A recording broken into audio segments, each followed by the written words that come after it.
Olá, paz seja contigo. Vamos lá na nossa jornada rima. Deus está liberando sobre nós palavras reveladas, direcionadas ao coração daqueles que querem ouvir e obedecer, tá bom?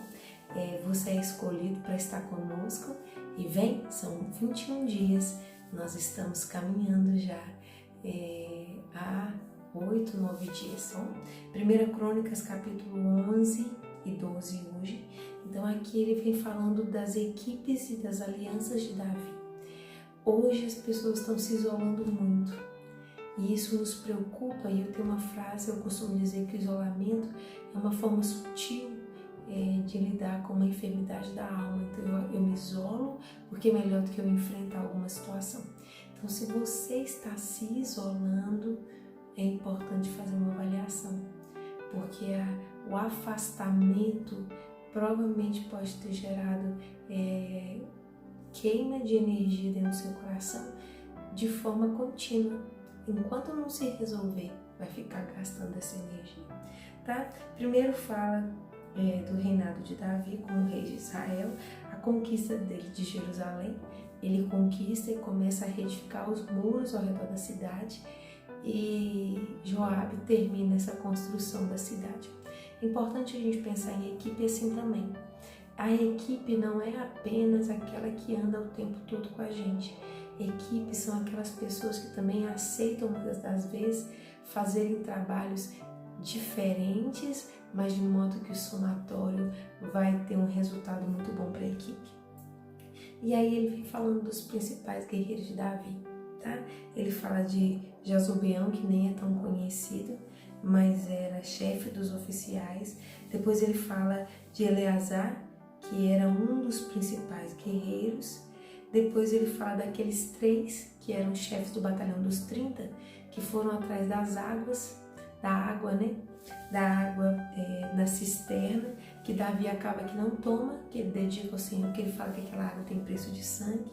Depois Abisai, que é irmão de Joabe, esse também era um dos chefes do batalhão dos 30. Depois Benaia se torna o comandante da guarda pessoal. Voltando ainda no versículo 6, que eu passei direto, quando ele chega para atacar os jebuseus, Davi fala, olha, quem for o primeiro a atacar vai ser meu comandante de guerra, e quem sai para atacar é Joabe, tá? Depois ele vem falando de vários aliados, dentre eles Urias, versículo 41, Urias era um deles, tá? No capítulo 12, ele vem falando de várias equipes de guerra, tá? Primeiro ele fala sobre os benjamitas. Os benjamitas, eles eram habilidosos com a mão direita e com a esquerda. Eles atiravam pedras com funda, atiravam com flecha. Depois ele vai falar dos guerreiros de Gade, tá? Que eram corajosos, prontos para o combate. Eles lutavam com escudo e com lança, e aqui fala de uma característica deles, né? Eles tinham a bravura de leão e eles eram ágeis como a gazela. Depois ele vem falar dos sacerdotes. Deixa eu ver aqui. Mas antes disso, ainda fala que os de Gade eram chefes do exército, o menor valia por 100 ou por 1000. Depois ele fala de homens de Judá e fala também dos sacerdotes. Até os sacerdotes vêm para a guerra.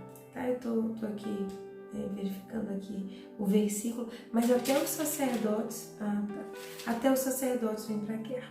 Uma outra coisa que a gente observa é que diante de uma situação, Davi, na incerteza de que um grupo estava vindo a seu favor, Davi vira e fala assim, e libera uma sentença em palavras: se vocês vieram para me ajudar, para serem meus aliados, vocês são bem-vindos, senão que o Senhor trate com vocês.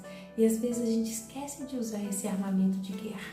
Existe um poder na sua palavra que pode direcionar e pode realmente trazer um julgamento do céu sobre as pessoas. Então não se inquiete, ore, libere palavras, tá? Depois fala dos soldados de Manassés. o mais incrível, versículo 22. Diariamente chegavam soldados para compor seu exército, e a Bíblia diz que o exército tornou-se tão grande como o exército de Deus vivo. E é assim que acontece, quando Deus está a nosso favor e também quando nós estamos a favor dos planos de Deus.